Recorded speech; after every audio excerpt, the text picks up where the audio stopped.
Why aren't you campaigning, sir? Because I want to be at this trial, because I want to see what's happening at this trial, and because moments like this have just knocked this trial down to a level that it should be dismissed. Will you appeal? This trial is a disgrace. This trial is a disgrace. Should have never been brought.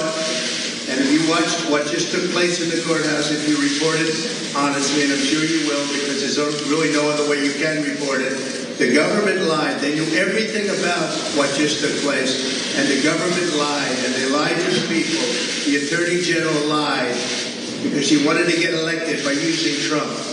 And if you look at what just took place, the government has been now proven to be a liar, and there has to be some kind of recourse for what's going on. And that's why I'm here, because if I wasn't here, probably maybe people wouldn't see the facts the way they are.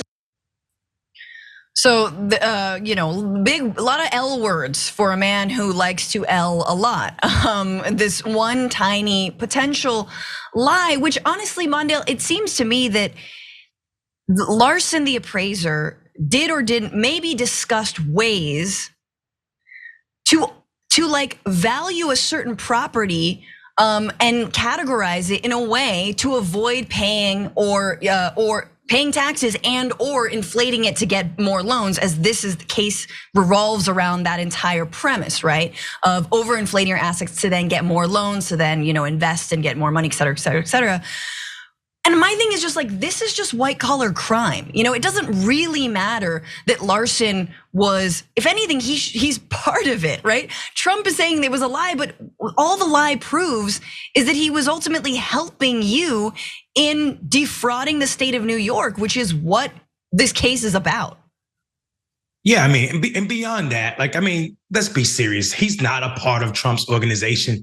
Trump's team did something they went further and further with this lie. They lied about the occupancy. They lied about, they inflated even his number, even if his numbers were inflated. So I think they're comparing different types of properties. That's like me saying my house is worth the same amount as the business down the street because it's in the same neighborhood. Right. And it's just absolutely ridiculous for Trump to actually say this. And then if you notice what he told the media when he went outside, the government lied to get elected, the attorney general. First of all, if she's trying to get elected, she's not the attorney general, so she's not the government. Secondly, it wasn't the government on the stand as a witness. It is this muddle. This is what Trump does. He muddles all situations, which is what people eat up out in the world and start these new conspiracies. So right now you'll have Trump has debunked this lawsuit because the government lied on him, and he just proved that nobody will vet it. It'll be all over Fox News, and it'll be the new arm for all of the MAGAs in the world. It is tragic, actually.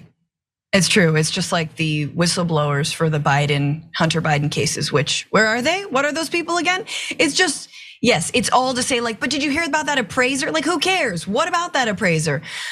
He took, of course, to Truth Social and bleated the same thing. New York State Attorney AG Letitia James, who sued me on a statute never used before for such a case, had a bad day in the rigged trial, blah, blah, blah, blah, blah, without even discussing the $18 million value she ascribes to Mar-a-Lago.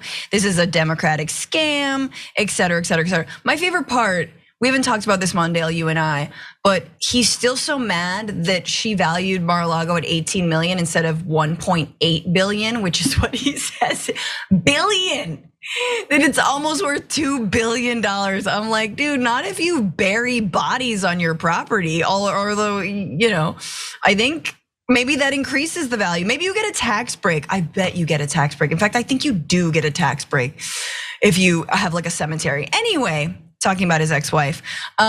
He went even further. He is posting a Substack by Laura Loomer, obvious like MAGA pilled psycho, saying her fake case against me should be dropped immediately. About Letitia James, my financial statements are extremely conservative. Her numbers are way off. She didn't reveal the 100% disclaimer clause at the front of the financial statements. Yeah, the disclaimer clause, that's my favorite part. The thing about this Substack, however, is that it lists Letitia James's home address, people. So that's the kind of thing that he is doing. He's done since he started running for president, right? Sicking people on real people and doxing them effectively. Letitia James clearly not swayed and scared by this, tweeting out, Donald Trump can call me names. Donald Trump can try to cause distractions. But at the end of the day, he engaged in persistent fraud. And we will continue to demonstrate that in court. There you go. I mean, I appreciate that. Like, Letitia James is not effing around here. And I guess I just think it's so funny that his defense is the disclaimer. But it said in small writing, do your own homework and do your own diligence. It's your fault that I did the fraud. What? Mondale, final thoughts here. Yeah, I think, listen, Trump is unbelievable. When it's time to get a loan from someone or get money from some institution, Mar-a-Lago is worth 1-point-something billion. But when it's time to pay taxes on it, it's worth 27 million, according to his own organization's paper. So I think this idea that Trump can float numbers whenever he wants to benefit him in both manners is par for the course. Here's what I would say, though. As an elected official who is currently running from property to house to house because the Klan is trying to kill me because I tore down a statue, it is not funny that someone's name and address is put out. Not only because that person is human and that person is a public servant, but also because they may have family members who did not sign up to be a public servant and do not deserve what kind of craziness Donald Trump is unleashing on people, as we've seen as the case with so many incidents throughout his presidency and while he was running for president and since he's been unelected. So this is not a small thing to talk about, and especially when you're quoting a white nationalist sympathizer like Laura. I'm disgusted with that. And the fact that the court is quiet on that is scary to me. Well, the fact that he is allowed access to his Truth Social accounts, right? The fact that he is allowed to keep tweeting something like this. When someone is a danger and they are under criminal indictment, they are usually imprisoned. They are held until trial, right? They are held every single day. They are not allowed to be using their phones because they would do things like this. And this is exactly what he's proving. So it is, again, the two-tier justice system, yeah, it is real, as MAGA people say. It just works in their favor, and they'll never admit that.